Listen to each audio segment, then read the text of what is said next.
A paz do Senhor Jesus. Deixa eu deixar uma palavra de reflexão para você. Para Deus, importa mais quem você é do que o que você faz. Eu digo na obra de Deus. Eu não estou dizendo que a gente não tem que se esforçar para fazer a obra. Eu não estou dizendo que a gente não tem que se dedicar ao trabalho do Senhor. Até porque nós somos representantes do reino. Nós somos aqueles que têm que divulgar o reino de Cristo. Por isso que a palavra de Deus diz: ide por todo mundo, pregar o evangelho a toda criatura. Só que o mais importa para Deus quem você é. O mais importante para Deus é o que está dentro de você. Até porque nem todos que fazem são. Porque para a gente fazer, depende mais do Espírito Santo do que de nós. Porque é ele que convence o homem do pecado, da justiça e do juízo. Jesus diz em João capítulo 15, versículo 5, que sem ele, nada podemos fazer. É claro que Deus não ignora a sua disponibilidade, a sua intenção, o seu esforço. Porque muitos podem pregar, mas poucos, às vezes, abrem mão do seu lazer, por exemplo, em alguns momentos, para evangelizar. Poucos, às vezes, realmente se dedicam a fazer algo para a obra de Deus. A iniciativa nossa, pessoal, claro que Deus valoriza. Todavia, com toda a nossa iniciativa, com toda a nossa vontade, sem a presença do Espírito Santo, nós não teríamos sucesso na nossa missão.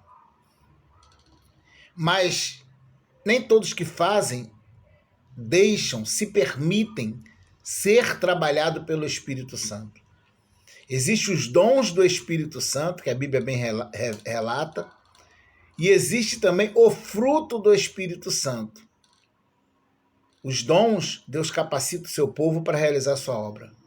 O fruto do Espírito Santo, nem todos possuem dentro de si, porque é preciso permitir que o Espírito Santo trabalhe dentro de nós. Por isso Jesus certa vez falou: aquele que quiser vir após mim, negue-se a si mesmo. Tome sua cruz e siga-me. Ou renuncie-se a si mesmo. Renunciar a si mesmo nem todos estão dispostos.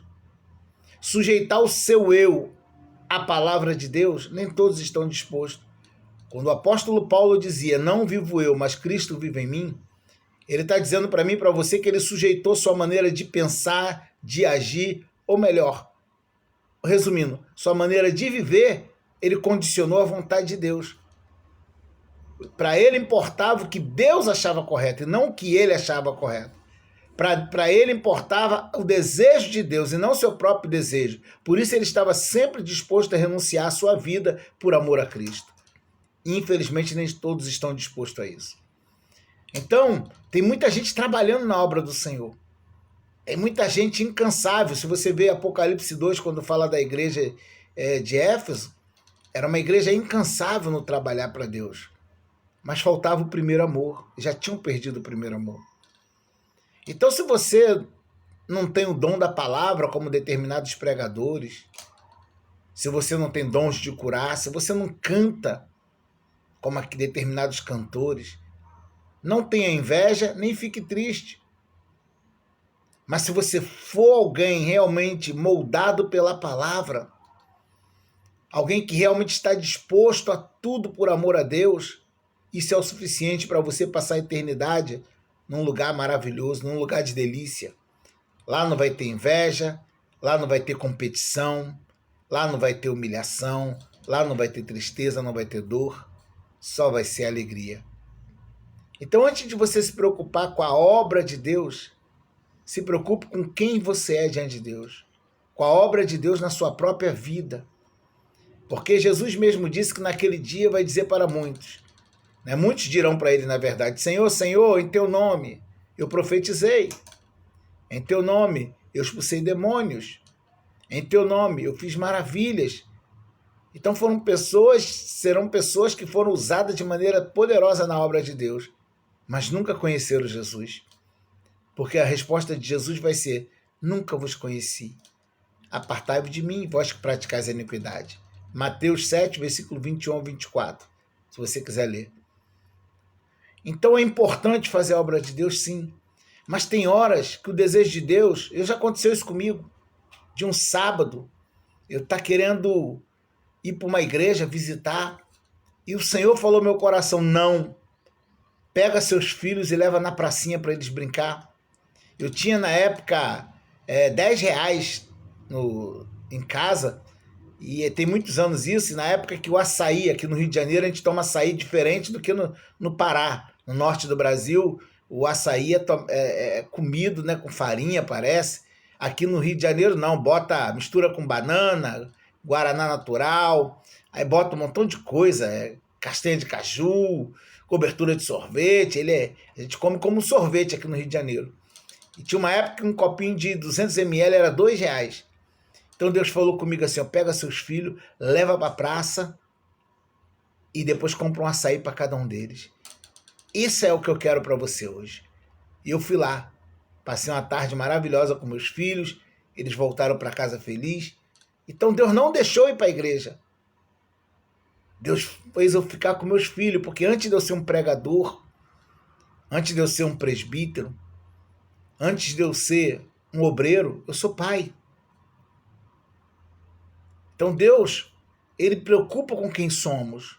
Deus não quer te ver infeliz dentro de casa e um obreiro exemplar na igreja. Infelizmente, muitos pastores não entendem isso. Muitos pastores exigem tanto dos irmãos, dos obreiros, parece que vai botar uma faca no pescoço, você tem que vir. Mas quem é casado, a Bíblia diz, que tem que cuidar das coisas do casado. A prioridade é o seu cônjuge. Por isso Paulo fala em 1 Coríntios 7 que os solteiros eles têm mais disponibilidade para a obra, porque quem é casado tem que cuidar do seu cônjuge, da sua casa. Então, muitos pastores não entendem isso. Camarada é um obreiro espetacular, tudo que é evento na igreja ele está lá, mas não tem tempo para os filhos, porque ou sai com os filhos ou vai para o evento. Ou sai com os filhos ou faz aquele algo relacionado à obra de Deus. Então, às vezes, ele acaba abandonando a sua família. Eu estou dizendo do que eu já vivi. Eu já errei muito com isso. Porque eles não dizem abertamente. Muitos pastores não dizem abertamente. Mas é como se impôsse isso. É Deus, igreja e depois tua família. Porque exigem demais. Quando, na verdade, é Deus, família e depois a igreja. Então não estou dizendo que você tem que ser um crente omisso na obra, não. Até porque se você aceitou um cargo, esse cargo gera responsabilidade. Mas seja equilibrado. Porque você tem família para cuidar. Então Deus, é mais importante para Deus quem você é. Mesmo que teu ministério não chame atenção na terra. Mesmo que muita gente te veja como um nada. Porque para muita gente, se você não profetiza, se você não é um grande pregador, muita gente não te valoriza. Mas Deus não vê como o homem vê. Então não fique triste se você não tem o dom que você gostaria. Se você não recebeu de Deus o ministério que você gostaria. Basta você ser realmente, na sua essência, alguém próximo de Deus. Agora, aqueles que têm os dons, usem na obra do Senhor. Tem gente que prega por dinheiro. É 15 mil, é 5 mil, é 10 mil. Aí inventa um montão de desculpa para justificar o porquê cobra. Eu não vou entrar nesse mérito. Tem que fazer um vídeo só para tratar desse assunto. Mas já não pregam por amor às almas, para que realmente o nome do Senhor seja glorificado. Mas quando pregam, almas aceitam a Jesus. É o dom que Deus deu. Mas e a essência? Será que o coração realmente está voltado para Deus? Então, quem tem um dom, use-o na obra do Senhor, mas não se perca porque tem um dom. Tem gente que por causa do dom já entrou a soberba. A humildade já não existe. Então, cuidado. Para Deus é mais importante quem somos do que o que fazemos. Deus te abençoe.